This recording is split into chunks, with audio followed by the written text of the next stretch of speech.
Hello friends, ఈరోజు మేమిద్దరం తోడికోడళ్ళ అనుబంధం కథతో మీ దగ్గరకు వచ్చేసాం.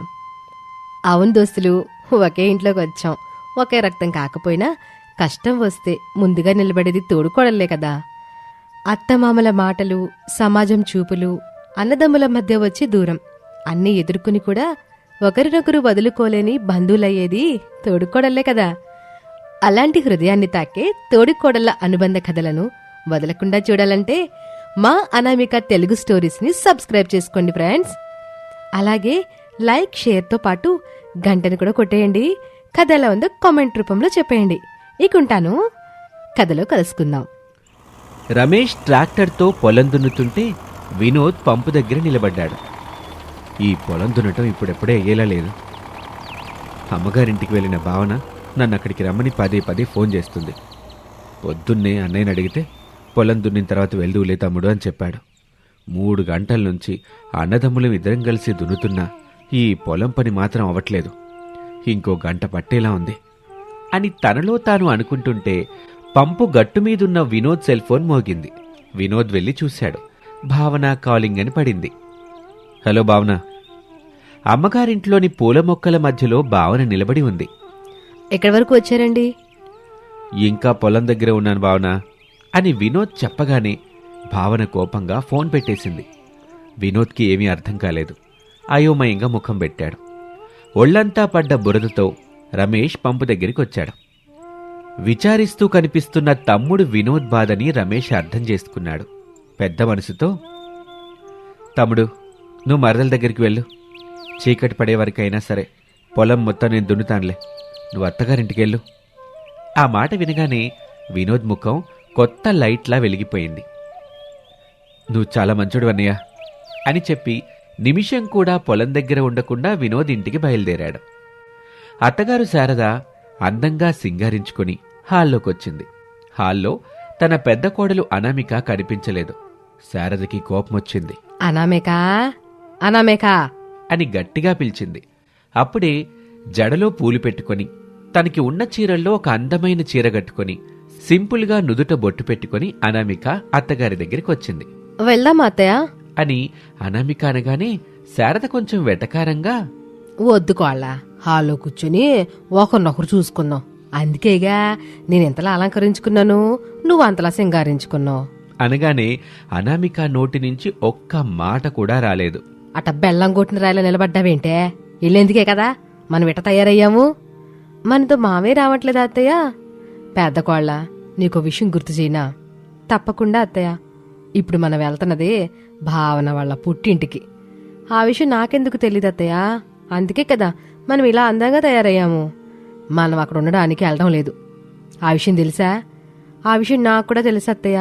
ఇలా మనం నా తోటికోడలు భావన పుట్టింటికి వెళ్ళి అలా వాళ్ళమ్మ నాన్నతో మాట్లాడేసి ఆటోలో తీసుకురావడానికి వెళ్తున్నాము. చాలా సంతోషం అమ్మ పెద్ద కోళ్ళ. అక్కడికి మీ మావే రావట్లా. నువ్వు నేనే వెళ్ళి భావనను తీసుకొద్దాం. సరే అత్తయ్య. ఏమండి? నేను వచ్చేశాను శారదా అని ప్రసాద్ హాల్లోకొచ్చాడు. నేను పెద్ద కోళ్ళు. శారదా, మీరిద్దరెళ్ళి మన ఇంటి చిన్న కోడల్ని తీసుకొని రండి. మీరొచ్చేదాకా ఇంటిని భద్రంగా నేను చూసుకుంటాను.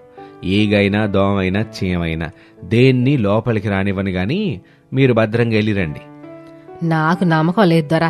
తమరి ముద్దు నిద్రకి రాత్రి పగలనే తేడానే ఉండదు. అప్పుడు ఇంటి బయట తాళం వేసుకొని వెళ్ళండి. అయితే ఇదేదో బాగుంది కోళ్ళ, తాళం తీసుకో అని అత్తగారు శారద చెప్పగానే అనామిక వెళ్లి తాళం పట్టుకొచ్చింది. ఇద్దరూ ఇంటి నుంచి బయటకొచ్చి తాళం వేసి వెళ్లిపోయారు. సైకిల్ తొక్కుతూ 10 నిమిషాల తర్వాత వినోద్ ఇంటికొచ్చాడు. ఇంటికి వేసిన తాళాన్ని చూసి తనకి వెక్కిరించినట్టుగా అనిపించింది. అమ్మకి చెప్పకుండా భావన దగ్గరికి వెళ్ళొద్దు. నేను గనక వెళ్ళానని తెలిస్తే అమ్మకి చాలా కోపం వచ్చుద్ది. అమ్మ తిట్టే నోటికి కొట్టే చేతికి దండం పెట్టాలి. వద్దు బాబోయ్, పొలం దగ్గరికి వెళ్ళి బుద్ధిగా పని చేసుకోవాలి అని తిరిగి పొలానికి వెళ్ళిపోయాడు. ఇక ఇంట్లో కూతురు భావనకి తల్లి సరోజ అత్తగారింట్లో ఎలా ఉండాలో చెప్తుంది.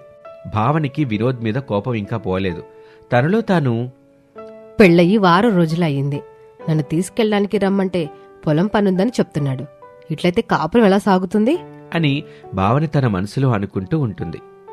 శారద, అనామిక భావన పుట్టింటికొచ్చారు. సరోజ, రమణ మర్యాదపూర్వకంగా పలకరించారు. శారద కూర్చుంది. అనామిక పక్కనే నిలబడి ఉంది. ఓ పావుగంట మాటలైన తర్వాత భావనని తీసుకొని ఆటోలో బయలుదేరారు. భావన కుడికాల్తో శారద ఇంట్లో అడుగుపెట్టింది. ఒక వంటగది, చిన్న హాలు, 3 పడక గదుల ముచ్చటైన ఇల్లది. కాని భావనకి నచ్చలేదు. కానీ ప్రేమించి పెళ్లాడిన వినోద్ కోసం తప్పదని సరిపెట్టుకుంది. మా గదేదత్తయ్యా? ఆ మాటకి శారద సమాధానం చెప్పింది. భావన ఆ గదిలోకి వెళ్ళిపోయింది. 1 గంట తర్వాత భావన ఇంటికొచ్చింది అన్న విషయం తెలుసుకుని వినోద్ ఇంటికి తిరిగొచ్చాడు. భావనతో ప్రేమగా మాట్లాడుతూ ఉంటాడు. ఓ అరగంట గడిచింది. అనామిక ఆ గది దగ్గరికొచ్చి చెల్లి చెల్లి అని పిలిచింది. భావన ఆ గది గుమ్మం దగ్గరికొచ్చింది. నన్ను చెల్లి అని పిలవకో, పేరుతోనే పిలువు. నేను కూడా నిన్ను పేరుతోటే పిలుస్తాను. ఎలాగో మనం ఒక తల్లి పిల్లలం కాదు కనుక అక్క చెల్లెలం కూడా కాలేము. తోడుకోడలం అవుతాం. నువ్వు భావన అని పిలువు, నేను నిన్ను అనామిక అని పిలుస్తాను. భావన ఇలా మొహం మీదే కరాఖండిగా చెప్పేసరికి అనామిక అది విని ఆశ్చర్యపోయింది. మరొక్క మాట కూడా మాట్లాడలేకపోయింది. ఇంకో విషయం కూడా చెప్తాను, బాగా గుర్తుపెట్టుకో. నువ్వు చేసే చెత్త వంటల్ని నేను తినను. నేను చదువుకున్న దాన్ని. నాకు వచ్చిన వంటల్ని నేనే చేసుకుంటాను. ఇక నువ్వెళ్ళొచ్చు. అనామిక ఏమీ మాట్లాడకుండా వెళ్ళిపోయింది. ఆ రోజు నుంచి ఒకే వంటగదిలో 2 పొయ్యిలు మండుతున్నాయి. ఎవరి వంట వాళ్లదే. ఒకే పూజ గది. కాని ఇద్దరూ వేరువేరు దేవుళ్ళని పెట్టుకుని పూజ చేస్తూ ఉంటారు. మాటలు చాలా తక్కువ. ఇదంతా చూస్తున్న అత్తగారు శారదకి పిచ్చి పట్టినంత పనైంది. భావనికి ఏమైనా చెప్దాము అని అనుకుంటే, నేను చదువుకున్నానత్తయ్యా, నాకన్నీ తెలుసు, అనామిక దగ్గర నేర్చుకోవాల్సిన అవసరం నాకు లేదు అని భావన సమాధానం చెప్పేది. అది కాదు భావన, తోడుకోడళ్ళ అనుబంధం తోడబుట్టిన బంధం కంటే గొప్పదే. పెళ్ళైన ఆడపిల్లలకి అమ్మ, నాన్న, అన్న, వదిన, తమ్ముడు, మరదలో, అక్క, చెల్లి, అత్తగారింటికి రాలేని బంధాలు అవన్నీ. ఆటికి మనం చుట్టాలే తప్ప ఆయన వాళ్ళం కాదు. ఆప్తులం అసలే కాదు. అర్థం చేసుకోమ్మా. మీరెన్ని చెప్పినా నేను వినను. నేనింతే అని భావన వెళ్ళిపోయేది. ఇక బాధముఖంతో అనామికాని చూసి, బాధపడబాక అనామిక. భావనను అర్థం చేసుకోవడానికి టైం పట్టుద్దిలే. ఆ మాత్రం నేను అర్థం చేసుకోలేను అత్తయ్య. నీ మనసు బంగారమమ్మా అని శారద వెళ్ళిపోయింది. ఇక అప్పట్నుంచి భావన పొలం నుంచి వినోద్ ఇంటికొచ్చిన తర్వాత అత్తాకోడళ్ల మీద ఉన్నవీ లేనివీ కల్పించి తప్పుగా చెప్పేది.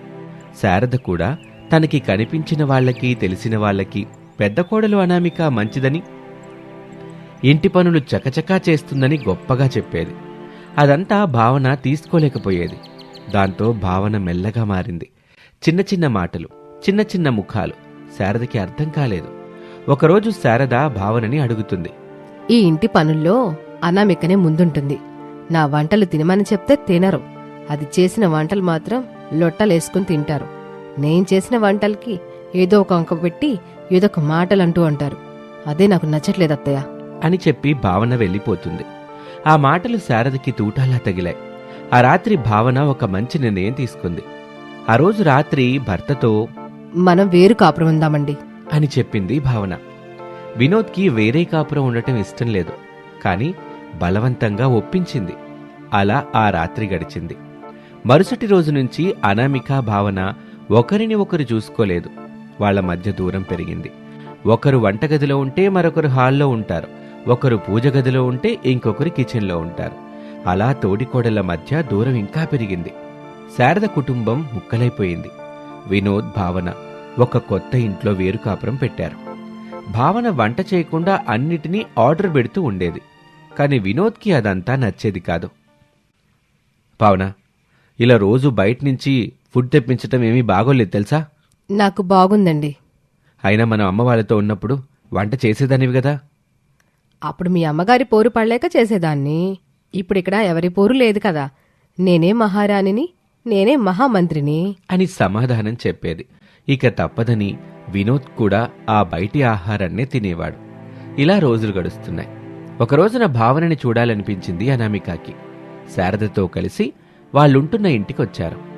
అప్పుడు విపరీతమైన కడుపు నొప్పితో భావన బాధపడ్డం, ఏడవటం చూశారు అత్తాకోడళ్ళు. అనామిక వెంటనే అంబులెన్స్కి ఫోన్ చేసింది. ఓ 10 నిమిషాల తర్వాత అంబులెన్స్ అక్కడికొచ్చింది. ముగ్గురు అందులో బయలుదేరారు. భావనని టౌన్లోని హాస్పిటల్కి తీసుకువెళ్లారు. డాక్టర్ ట్రీట్మెంట్ మొదలుపెట్టారు. హాస్పిటల్లో ఉన్న మెడికల్ స్టోర్ దగ్గర రమేష్కి శారద, అనామికలు కనిపించారు. పొలం దగ్గర తమ్ముడికి బాగా కడుపు నొప్పిగా అనిపించింది, అందుకే హాస్పిటల్కి తీసుకొచ్చాను అని చెప్పిన వెంటనే అనామిక కూడా భావనకొచ్చిన కడుపు నొప్పి గురించి చెప్పింది. ఇక ఓ 2 గంటల తర్వాత డాక్టర్ వాళ్ళని పిలిచారు. ఇద్దరి కడుపు నొప్పికి కారణం బయటి ఫుడ్ని రోజుకి 3 పూటలా తినటమే. ఇద్దరి కడుపులు చెత్తలా తయారయ్యాయి. ఇంటి భోజనం పెట్టండి, అదే మంచిది అని చెప్పి వెళ్ళిపోయాడు. భావన తన తప్పు తెలుసుకుంది. కన్నీళ్లతో అనామిక దగ్గరికి వచ్చింది. అక్క, నన్ను మన్నించు. అనామిక కళ్ళల్లో కూడా నీళ్లొచ్చాయి. ఓ 2 రోజుల తర్వాత అందరూ మళ్లీ కలిసిపోయారు. తోటి కోడళ్ల మాటకి ఇప్పుడు అర్థం పూర్తిగా మారిపోయింది. ఆ ఇంట్లో 2 కుటుంబాలు ఒకే ఇంట్లో ఉంటున్నాయి. వంటగదిలో మళ్లీ ఇద్దరూ కనిపిస్తున్నారు. ఒకే పొయ్యి దగ్గర కలిసిమెలిసి వంటలు చేస్తున్నారు. వంటగది చిన్నదే, కానీ ఆ రోజు వాళ్ళ మధ్యలో మౌనం లేదు, అనుబంధం ఉంది. కొన్ని బంధాలు రక్తంతో కాదు, ఒకే ఇంట్లో కలిసిమెలిసి ఉన్నప్పుడు బలపడతాయి. అది చూసి శారద ఎంతో సంతోషపడింది. ఇది వాల్టి కథ. మరొక ఆసక్తికర కథలో మళ్ళీ కలుద్దాం. అంతవరకు సెలవు. నమస్తే.